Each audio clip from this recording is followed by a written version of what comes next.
देशातील सर्वात मोठी विमान कंपनी इंडिगो गेल्या 4 दिवसापासून पूर्णपणे गोंधळात आहे। विमानाचे वेळापत्रक विस्कळीत झाले आहे, प्रवासी त्रस्त झाले आणि उड्डाणे थांबली आहेत। हा गोंधळ इतका वाढला आहे की केंद्र सरकारला थेट हस्तक्षेप करावा लागलाय।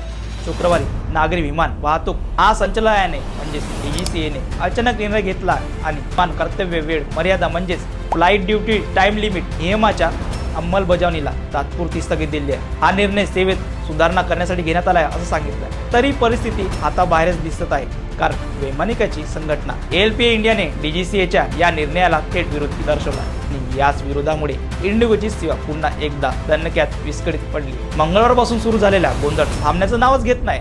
4 दिवसात 1000हून अधिक विमाने रद्द झाली आहे। गुरुवारीच 550 पेक्षा जास्त उड्डाणे रद्द झाली आहे आणि शुक्रवारी 500 विमान उड्डाणे रद्द झाली आहे।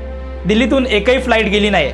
प्रवाशांची रांग वाढतच चालली आहे। तणाव, घाई आणि रद्द होण्याची उड्डाणाची घोषणा सर्वांच्या कानावर पडत आहे। यात भर म्हणजे इतर विमान कंपनी या परिस्थितीचा फायदा घेत तिकीट दर गगनाला भिडवले। तर पुणे मुंबई विमानाचे तिकीट तर 1 लाखाच्या वर पोहोचले। इंडिगोने निवेदन जारी करत प्रवाशांची माफी मागितली आणि रद्द झालेल्या तिकिटाचे पैसे परत करण्याची हमी दिली आहे। इंडिगोचे CEO पीटर एल्बर्स यांनी स्पष्ट केलं की सध्या विमानसेवा 10 ते 15 डिसेंबर पर्यंत पूर्ववत होऊ शकते, म्हणजेच गोंधळ आणखी काही दिवस सुरूच राहणार आहे। दरम्यान नागरी हवाई वाहतूक मंत्री के राममोहन नायडू यांनी सांगितले की सेवा स्थिर करण्यासाठी उपाययोजना सुरू आहेत। तसेच गेल्या 4 दिवसात हा गोंधळ का निर्माण झाला आहे आणि जबाबदार व्यक्ती यासाठी समिती स्थापन केली आहे। मग नेमका गोंधळ कशामुळे झाला आहे? नवीन फ्लाइट ड्युटी टाइम लिमिट नियमामुळे वैमानिकाच्या कामाच्या वेळेवर मर्यादा लागू झाली।